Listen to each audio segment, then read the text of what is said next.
సహోదరి సహోదరులారా, ఈనాటి సువిశేష పట్టణంగాన్ని చూసినట్లయితే శిష్యులు యేసు ప్రభుని ఒక ముఖ్యమైనటువంటి ప్రశ్నను అడుగుతూ ఉన్నారు. అది ఏమిటి అంటే, మీరు ప్రజలతో ప్రసంగించినప్పుడు ఉపమానములను ఉపయోగించుచున్నారేలా అని క్రీస్తు ప్రభుని అడుగుతూ ఉన్నారు. ప్రియ సహోదరులారా, క్రీస్తు ప్రభు దీనికి చక్కటి సమాధానమును ఇస్తూ ఉన్నారు.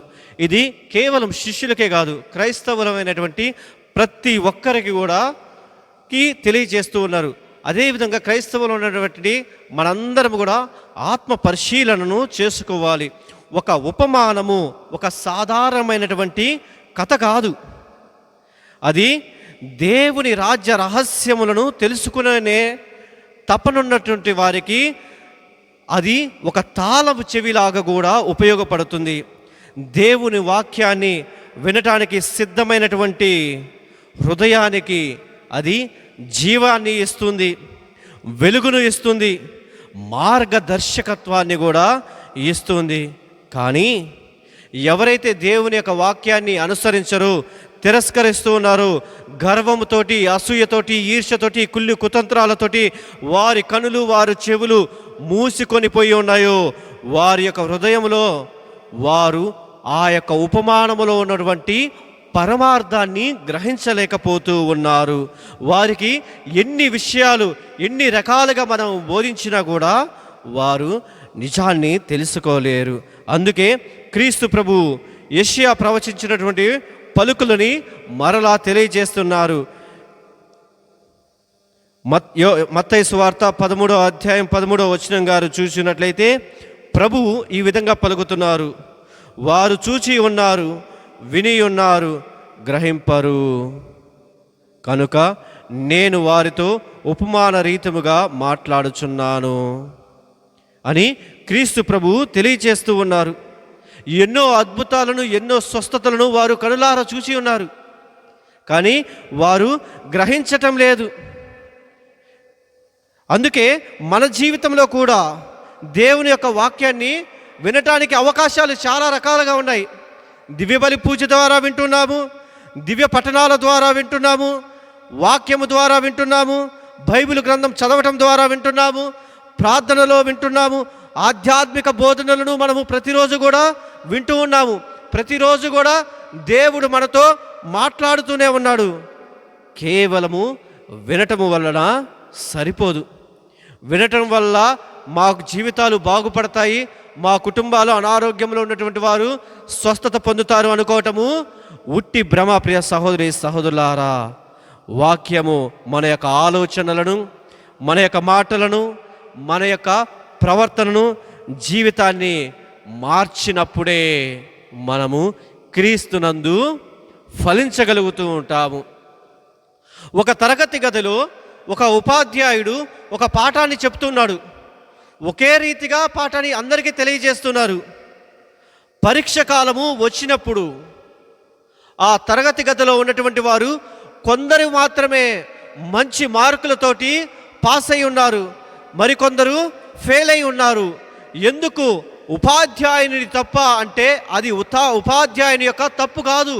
ఎందుకంటే అందరికీ ఒకే పాఠాన్ని బోధించి ఉన్నాడు, కానీ కొందరు మాత్రమే దానిని శ్రద్ధగా అర్థం చేసుకున్నారు, శ్రద్ధగా విన్నారు, దానిని ఆచరించారు, పరీక్షలో మంచి మార్కులతో పాస్ అయి ఉన్నారు.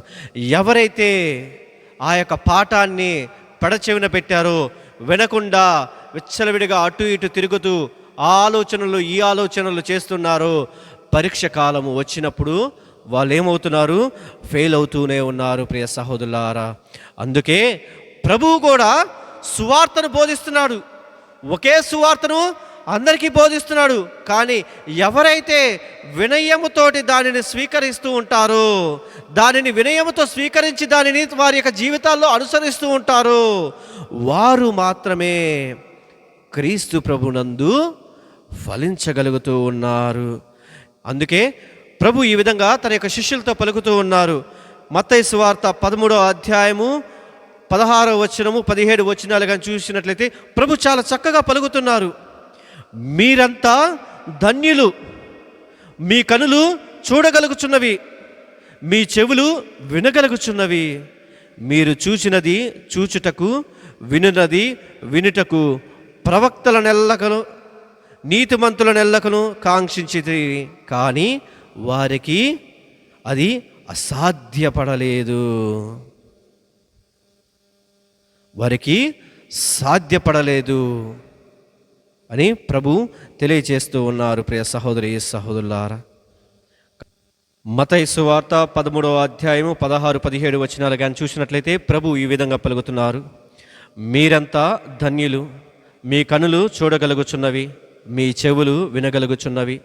మీరు చూచినది చూచుటకు, వినున్నది వినుటకు ప్రవక్తల నెల్లకలకు నీతిమంతుల నెల్లలకు కాంక్షించిరి, కానీ వారికి అది సాధ్యపడలేదు.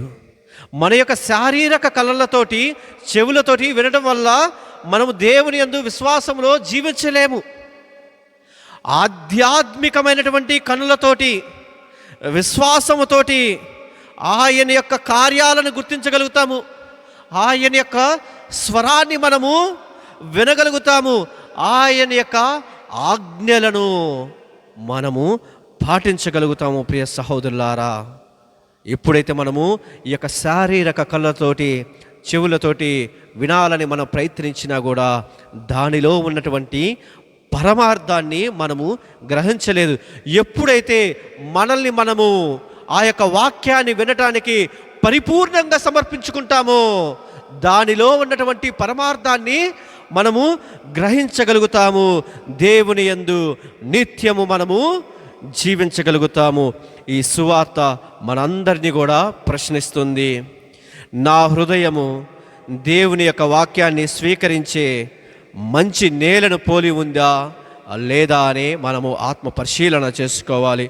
నేను కేవలము వాక్యాన్ని వింటున్నానా, లేక దానిలో నేను నా యొక్క జీవితాన్ని అనుసరిస్తున్నానా?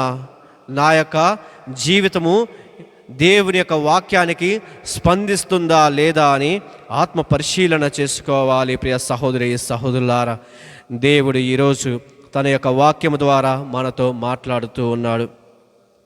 ఆ వాక్యానికి వినే చెవులు మాత్రమే కాదు, చూసే కళ్ళు మాత్రమే కాదు, దానిని ఆచరించే హృదయాన్ని కూడా మనము కలిగి ఉండాలి. హృదయాన్ని మనము దేవుని యొక్క వాక్యాన్ని వినటానికి మన యొక్క హృదయాన్ని తెరవాలి.